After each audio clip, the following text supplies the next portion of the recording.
आज हम बना रहे हैं मोमोज। जनरली मोमोज के जो रैपर होते हैं वो मैदे से बनते हैं, पर मैं आज बना रही हूँ नाचनी से। नाचनी और रागी दोनों एक ही होता है। सबसे पहले हम जो रैपर है उसका आटा बना लेते हैं, जिसके लिए मैंने यहाँ पे हाफ अ कप नाचनी का आटा लिया है और यहाँ पे हाफ अ कप मैंने नॉर्मल गेहूं का आटा लिया है। ऐड कर देती हूँ थोड़ा सा नमक और अब पानी डाल के हम सॉफ्ट सा आटा लगा लेंगे। जब तक कि आटा रेस्ट करता है तब तक हम मोमोज की फीलिंग बनाते हैं।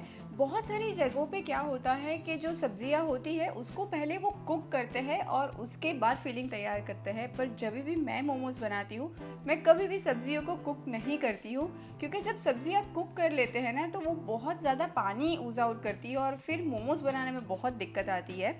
वैसे भी जब मोमोज हम स्टीम या कुक करते ही है ना, तब उसके अंदर रखी हुई सब्जियां ऑलरेडी कुक हो ही जाती है। सो मोमोज की फीलिंग के लिए मैंने यहाँ पे लिया है गाजर, बीन्स एंड कैबेज। आप चाहो तो इसके अंदर मटर या तो फिर फूल गोभी किसी का भी इस्तेमाल कर सकते हो, यहाँ तक कि कैप्सिकम भी ऐड कर सकते हो।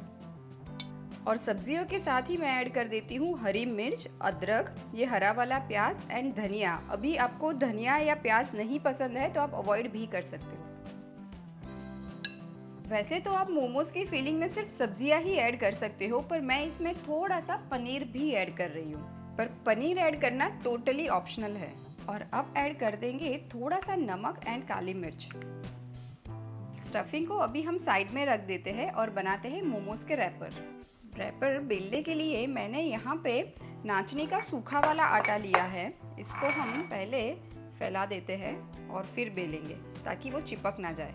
आप चाहो तो छोटे छोटे अलग अलग से रैपर्स भी बेल सकते हो, पर ये बहुत शॉर्टकट है कि एक बड़ा सा रैपर बना के फिर उसको काट लेंगे हम।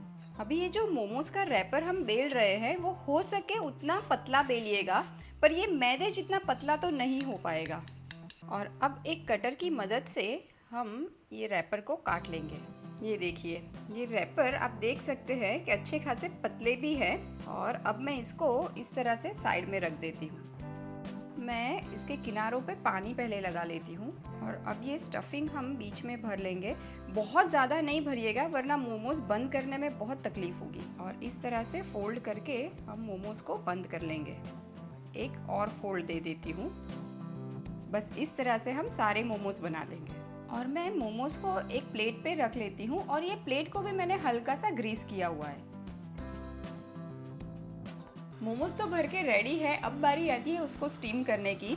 मैं स्टीमर यूज़ कर रही हूँ क्योंकि मेरे पास वो बैम्बू स्टीमर नहीं है, इसीलिए हल्का सा मैं ऑयल का ब्रश कर लेती हूँ ताकि मोमोज चिपक ना जाए।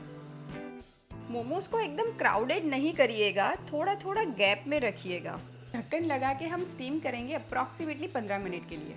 जनरली मोमोज जो होते हैं वो मेयोनीज या तो फिर वो लाल टमाटर की चटनी के साथ सर्व होते हैं, पर मैं मोमोज हमेशा एक सोया सॉस वाले डिप के साथ सर्व करती हूँ और ये बहुत ही टेस्टी लगता है। और ये जो डिप है ये एशियन इंस्पायर्ड डिप है। तो ये डिप बनाने के लिए मैंने यहाँ पे सोया सॉस लिया हुआ है और ये सोया सॉस को पानी से डाइल्यूट कर दिया है। आप देखेंगे कि अच्छा खासा पतला है ये। सोया सॉस में मैं ऐड कर देती हूँ 1 चम्मच जितना विनेगर और थोड़ी सी ब्राउन शुगर ऐड करेंगे, जो कि बैलेंस करेगी विनेगर के खट्टेपन को और सोया सॉस का जो सॉल्टीपन होता है उसको।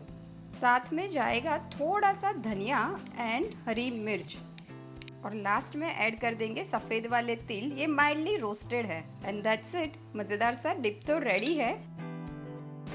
15 मिनट हो चुके हैं, चेक कर लेते हैं। मोमोज तो स्टीम होके एकदम रेडी है, फटाफट से प्लेटिंग करते हैं। तो लीजिए, तैयार है स्टीमिंग हॉट रागी मोमोज।